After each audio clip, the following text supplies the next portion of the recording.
Hey guys, something a little bit different today. The weather is warming up. It is towards the end of April right now. And I'm getting ready to switch over from the hard top and the full doors on my Jeep. And before I do that, thought I would go ahead and change the locks out because the full doors are not original to the Jeep. I've got half doors that are. So during the winter I carry two keys. So I'm going to swap the locks out and put the second key or non-original key locks on the half doors. Never lock those anyway, because really I'd rather somebody break into the Jeep or just open the door instead of cutting through my windows or top or something. And then get the original locks onto those full doors, so during the winter I'm still just carrying around one key. And just for reference, here's the Jeep. That's kind of winter mode right there. Full doors and the top, or a hard top. Soft top's downstairs, and I've got the driver's side door right here. Some other things that need to get switched out to winter mode is get the snow blower and kerosene heater put away. But yeah, so I'm going to start this, get this lock out of this one, and then swap it with the one on the other door and see how that goes. First thing to do is take off the panel. Looks like some Torx bits, in a few spots, and down there as well. Probably a plug up there, and then we'll see what we can get to on the inside. All right, guys, that's all the fasteners out that I saw anyway. These two longer Torx go in the armrest, and then I don't know if this was, I assume it's original to the car, I don't know. But anyway, there's one Phillips head, and that's what was down in here in the lock. So I'm going to lift this panel off. All right, I was able to just use a little plastic pry tool to get this, pry it from this side here, and then it's got little, if you'll be able to see them there, but right here it's got little claws that dig into the back side, so you definitely need to pry it from the front side. And then we can flip off this little clip. All right, so definitely not a one-handed job, but I was able to get both these clips off. You just kind of flick them back off the rods that are in there. You got one in there for the lock, and then one in there for the door handle. So set that aside. All right, guys, just before I lifted this thing out, two things. One, these guys had to come out where the soft uppers go in, into those holes there, and they just popped right out pretty much. I just used this little blue thing behind them. And then actually, to get the clips to release, clip there, broken clip there, clip there, looking at it upside down, of course. Then I've got you can do it with this, any kind of pry bar or whatever. I've got this Harbor Freight cheapy tool that works pretty well on that kind of stuff. Gets in behind them and lifts them off nice and gently, and most of the time it doesn't break off the clips, but I don't know if I broke that one or if it was already like that.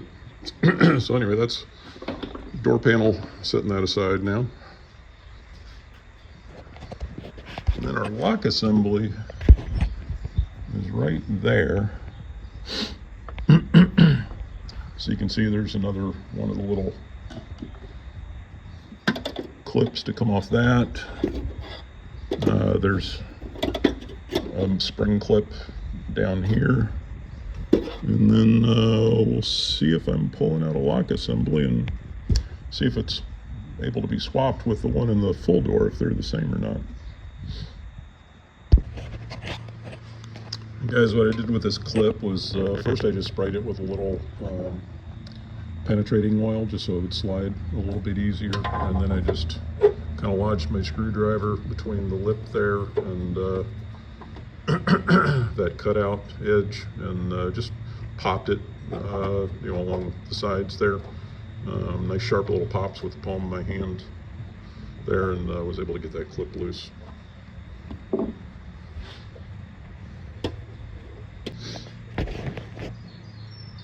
And then guys, this just pulls out at that point. You can see there's some tabs in there that are, I think they're different. Yeah, they're different sizes, so it's got to go in just the one way.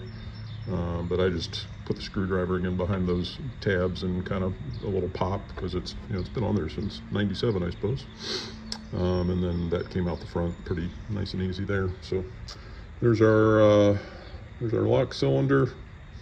The top of it has this little tab sticking out, and then that tab aligns with what's on the door. So I'm gonna switch over and see what we've got on the full door. So guys, here's our full door. I got that on the work stand. You know, this one's going to be a little bit different, obviously. Some of the hardware is going to be the same, or at least in the same spots, even though this one, when I bought them, they already had some, you know, obviously non-Jeep fasteners. We're going to have to pop the knob off. There's probably a little clip behind that. I'll see what that looks like. The rest of it should be close to the same. I did leave the window rolled up because we're going to want that out of our way to get to the door lock over here.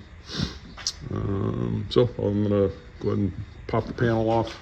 I won't show, I guess I'll show the door handle, but the rest of it should be identical to what we just did on the half door. All right, guys, there is, it looks like, I don't know if this is going to show up on camera, but I don't think that it is. There is a little clip back there. There's various tools. I've got some of them, but a lot of times what works pretty easily, just to reach in here. If I can do this one-handed, actually. Well, I couldn't do it one-handed, but hopefully you'll get the point. I just kind of, with the clip inside there, and it's kind of opposite the knob is where the end of it is here. Just kind of hook into the end of it under there and pull her out. And then what, of course, also happened was it let go at a snap, and I could hear it sail out the front of the garage door. Fortunately, it landed just about a foot in front of the garage door, so I found the thing. And when you pull this knob out, then go ahead and put your clip back in for safekeeping. It goes in, you know, there's the handle, so it goes in from the opposite side of the handle, and you should see, like you can a little bit there, the two ears sticking through there, and that's what kind of holds it on to this groove right there in your regulator. So we'll keep all that together, and then I'll go ahead and pull the rest of this panel off just like the other one.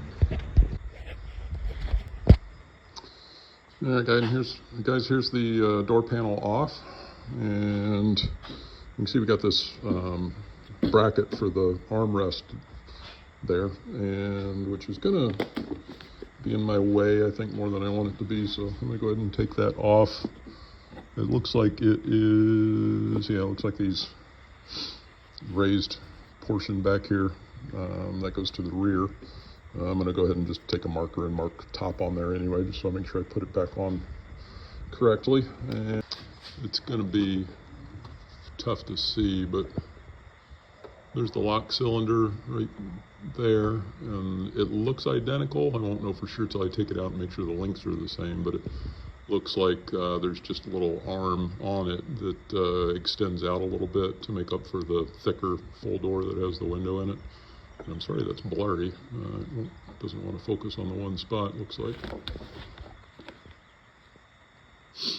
So yeah, it's just got that little Z bracket sticking up there. So I'm hoping when I take that out of there, I'll be able to just move the Z bracket from one over to the other and be able to swap everything out. All right, guys, and what I did was it just took 3 screws out and loosened up the other one and turned that piece out of the way. So flop this over there and be able to get in here and get that other lock out. Looks like it comes out the exact same way. It's got to undo the little catch that the rod goes into, and then take out that spring steel holder, retainer, whatever you want to call it. So pop out the lock. And some I hadn't noticed at first until I got some more light in there, guys. The spring retainer You can see I got the flashlight pointing at the little ear that comes up on that. That's actually on the side towards me of the runner for the glass. So it's actually nice that it is that way, because if it was on that side, there's really, again, it's actually focusing this time. There's the latch, or the key, the lock cylinder, I should say. There's really no room to get one in and out in between those, so it's good. Looks like they made that a little longer to fit that. All right, guys, and now I'm looking at the cylinders side by side, and they do look identical, with the exception of that arm that comes off for the thicker door with a window. Looks like tabs are the same, length of the cylinders and everything is the same. So yeah, I'm really hopeful that I can just take out this flat arm, swap it for this Z-shaped arm, and be good to go. We'll know here in a little bit. All right, guys, I've got everything. Really, obviously, this is a tight place to attempt to film. So there's the cylinder installed, and the rod's back in, and that clip, you can see right there, is nice and tight against the window frame again. So we're all installed, and let's check it out, see if she works with my ignition key.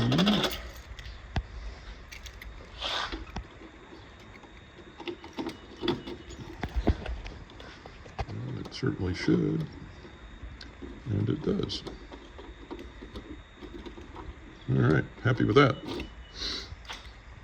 And then presumably the other one will work just fine on the half door also, but I honestly, the half door I don't care about, because again, I never lock it, because I'd rather they open the door than cut my plastic on my windows or my top. So we're gonna button everything back together. I don't know if something's worthy of filming, I'll film it, but it's pretty much just the opposite of what just happened. So we'll see if there's anything worth filming or not.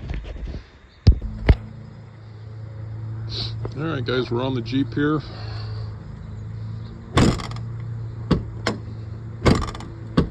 Handle works. Check the latch. So we're locked. And now with my ignition key for the very first time in this door on the Jeep. Yep, we're happy with that. And I already checked it from the inside to make sure the latch works there too, and the window rolls, so always check out your work. All right, guys, that's it. Hopefully this helps somebody else. Enjoy your Jeeps, and a T-Bird if you got one.